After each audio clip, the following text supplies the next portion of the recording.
కల్పిస్తామంటే అప్పుడు జనతా పార్టీ దేశం మొత్తం ఎక్కడా జనతా పార్టీ లేదు, అయినా అధికారంలోకి వచ్చింది. ఎందుకు వచ్చింది? బీసీ నినాదంతో. ఆ తర్వాత ఆ జనతా పార్టీ కూడా బీసీలకు అన్యాయం చేసింది. ఏమన్నారు వాళ్ళు? మళ్ళీ మేము పీపీ మండల కమిషన్ వేస్తాం, కలెక్టర్ గారి కమిషన్ పక్కన పెడతాం అన్నారు, వేశారు. అది కూడా అమలు చేయనిలా. వాళ్ళే జనతా పార్టీయే కాదు, అప్పటి ఇందిరాగాంధీ గారు కాంగ్రెస్ పార్టీ కూడా దీనికి కారణం. ఎందుకంటే దేశంలో కాంగ్రెస్ పార్టీ అగ్రకులాల నాయకుల ద్వారా దాన్ని పుట్టదాఖలు చేయించింది. మళ్ళీ కాంగ్రెస్ పార్టీ అధికారంలోకి వచ్చింది. అయినా బీసీలకు న్యాయం జరగకపోగా ఉమ్మడి రాష్ట్రంలో అప్పటి కాంగ్రెస్ ముఖ్యమంత్రులు, ఉమ్మడి రాష్ట్రంలో కాంగ్రెస్ ముఖ్యమంత్రి గారు ఢిల్లీ వెళ్ళి ఇందిరాగాంధీని ఒప్పించి అప్పుడు ఒక కమిషన్ వేశారు.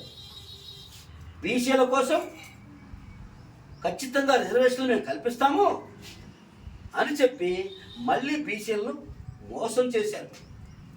మోసం చేసి అధికారంలోకి రావాలని చూశారు. కానీ అదే టైంలో 1982లో ఎన్టీ రామారావు గారు పార్టీ పెట్టడం జరిగింది. మిత్రులారా, ఆయన ఏం చెప్పాడు? బీసీలకు నేను న్యాయం చేస్తాను, బీసీలు ఇంకా అందరం ఎక్కిస్తాను, బీసీలో మాకు వెన్నుముక లాంటిది అని చెప్పి బీసీ నినాదంతో అధికారంలోకి వచ్చాడు.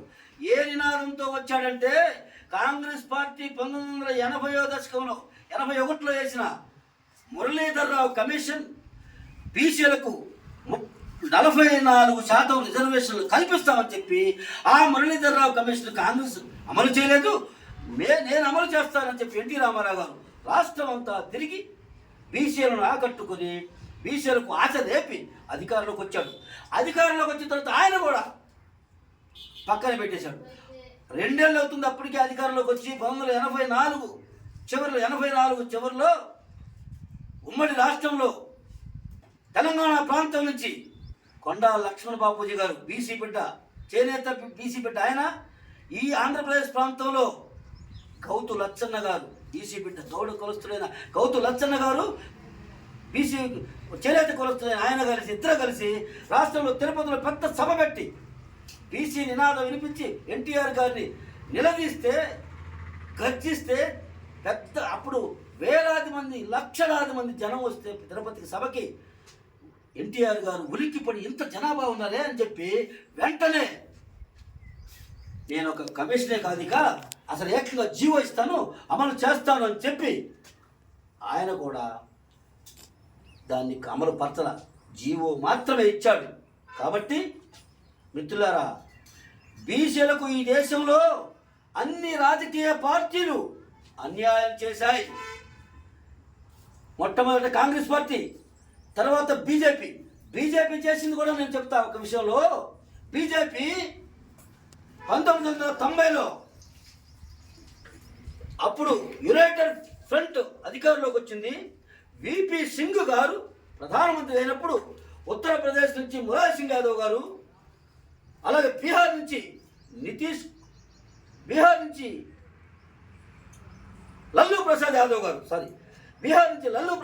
గారు ఇద్దరు యాదవ సోదరులు దేశం మొత్తం గళమెత్తి బీసీలకు రిజర్వేషన్లు కావాలి అని కాంగ్రెస్ పార్టీని ఎంత దులిమాడారో అంతకు ఎక్కువగా ఈ యొక్క నేషనల్ ఫ్రంట్ అయిన విపి సింగ్ గారిని కూడా ఉద్యమాలతో గగ్గోలు పెడితే దేశం మొత్తం అమలు చేద్దామని పీపీ మండల్ కమిషన్ని అమలు చేద్దామని ఆయన ముందుకు తీసుకొస్తే ఆ ప్రభుత్వాన్ని కూడా కొలదేయడానికి అప్పుడున్న బీజేపీ నాయకుడు ఎల్కే అద్వానీ గారు ఈ బీసీ ఉద్యమానికి, ఈ బీపీ మండల్ కమిషన్కి వ్యతిరేకంగా కమండలం ఉద్యమాన్ని నిర్మించి దేశవ్యాప్తంగా రథయాత్ర చేస్తానని చెప్పి ఆ కమండల ఉద్యమం ద్వారా ఈ బీసీల రిజర్వేషన్ని అడ్డుకోవడం జరిగింది మిత్రులారా.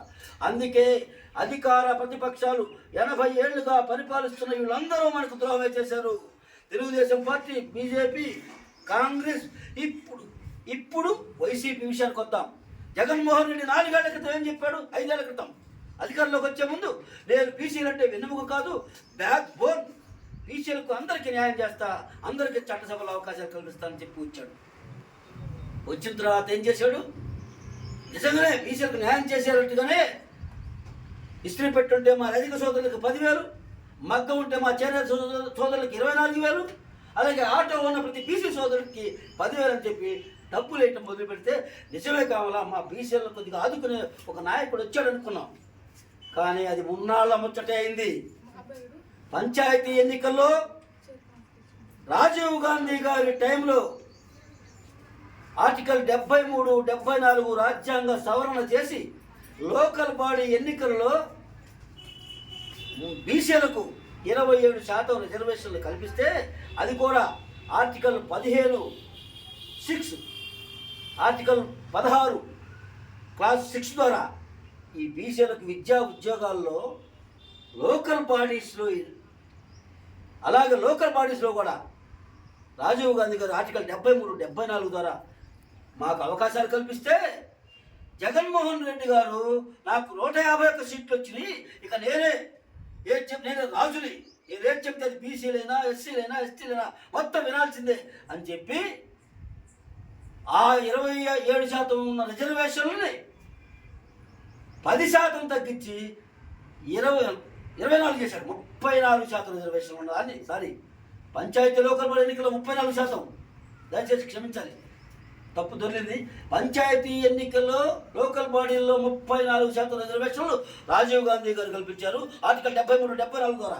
అయితే 30 సంవత్సరాల తర్వాత జగన్మోహన్ రెడ్డి గారు అధికారంలోకి వచ్చి 30 ఏళ్ళుగా మా బీసీ బిడ్డలను అనుభవిస్తున్న పంచాయతీ మెంబర్లుగా, పంచాయతీ ప్రెసిడెంట్లుగా, లోకల్ బాడీలో ఎంపీటీసీలుగా, జడ్పీటీసీలుగా, లోకల్ బాడీల్లో జడ్పీసీ చైర్మన్లుగా అనేక పదవులు పొందుతుంటే జగన్మోహన్ రెడ్డి గారు 24% రిజర్వేషన్లతో ఎన్నికలు జరిపి 1750 పదవులను మా బీసీ బిడ్డల నుంచి లాక్కున్నాడు, తీసేశాడు. అదేమంటే నేను 56 కార్పొరేషన్లు పెట్టాను, నేను 700 పదవులు మీకు కల్పించానని చెప్పి మాయమాటలు చెప్పాడు. ఎక్కడ కల్పించాడు సార్ అని మేము అప్పుడే అడిగాం. ఒక కుర్చీ లేదు, ఇచ్చారు, చైర్మన్లు ఇచ్చారు, డైరెక్టర్లు ఇచ్చారు, కానీ ఒక కుర్చీ లేదు, ₹1 నిధులు లేవు, ఒక లోన్ లేదు. ఎవరికి బీసీలకు ఏం చేయకుండా కొత్త పదవులు ఇచ్చి అసలు అధికారికంగా ఉన్న పదవుల్ని, రాజ్యాంగం ప్రకారం మాకున్న హక్కుల్ని కాలరాసి మీరు ఇచ్చని కాకమ్మ కబుర్లు చెప్తే వినడానికి బీసీలు ఏమన్నా చెవులో పూలు పెట్టుకున్నారా? అందుకే జగన్మోహన్ రెడ్డిని 11 సీట్లకు పరిమితం చేశారు. మళ్ళీ కోలుకోకుండా దెబ్బ కొట్టారు బీసీలే. అదేవిధంగా చంద్రబాబును కూడా గత 19 ఎన్నికల్లో ఓడించింది బీసీలే. దానికి కూడా ఈ బీసీలే కారణం కూడా ఒకటే. బీసీలకు నేను 50% లోకల్ బాడీలో కల్పిస్తానని చెప్పి 2012-13 పంచాయతీ ఎన్నికల్లో హామీ ఇచ్చి మేనిఫెస్టోలో పెట్టి 14లో అధికారంలోకి వచ్చి 5 సంవత్సరాలు ముఖ్యమంత్రిగా కొత్త రాష్ట్రంలో ఆంధ్రప్రదేశ్లో ముఖ్యమంత్రి అయి బీసీలకు పంచాయతీ ఎన్నికలు నిర్వహించకుండా, బీసీలకు ఏ పదవులు ఇవ్వకుండా, కార్పొరేషన్లు కూడా పెట్టకుండా బీసీలను మోసం చేశాడు చంద్రబాబు గారు. అందుకే చంద్రబాబు గారిని 19 సీట్లకు పరిమితం చేశారు, పక్కన కూర్చోబెట్టాడు. ఇప్పుడు జగన్మోహన్ రెడ్డి కూడా అదే గది పట్టించి 11 సీట్లకు పరిమితం చేశారు. రేపు నేను చెప్తున్నా మిత్రులారా, భారతదేశంలోనే రాజకీయంగా ఒక కొత్త ట్రెండ్ మొదలైంది. అదేంటో తెలుసా? గతంలోలాగా రాజకీయం అంటే డబ్బుతోనే చేయొచ్చు అనుకుంటున్నా ఈ యొక్క అగ్ర కులాలు కావచ్చు, లేదా పాలకుల కులాలు, అగ్ర కులాలు కూడా మేము అనటంలా, పాలకుల కులాలు, అది కూడా రెడ్డి, కమ్మ, వెలమ, కాపులు, రావులు, రెడ్డి రావులు కూడా ఆ కులాలను మేము ఇప్పుడు కలుపుకుంటున్నాం. ఎందుకు? వాళ్ళకి న్యాయం జరగట్లా. 3.5% జనాభాలో వాళ్ళు ఒక 10,000 మందో 5,000 మందో వాళ్ళు బాగుపడుతుంటారు తప్ప మిగతా లక్షల మంది అన్యాయం జరుగుతుంది. ఇంకా దిగువ మధ్య తరగతి గానో, లేకపోతే కూలీలు గానో, చిన్న సన్నకారు రైతులు గానే జీవనాన్ని గడుపుతున్నారు తప్ప వాళ్ళ జీవితాలు ఏమి మెరుగుపడాల. కొంతమంది జీవితాలు మెరుగుపడ్డాయి 2-3 కులాల్లో కూడా. అందుకే వాళ్ళని కూడా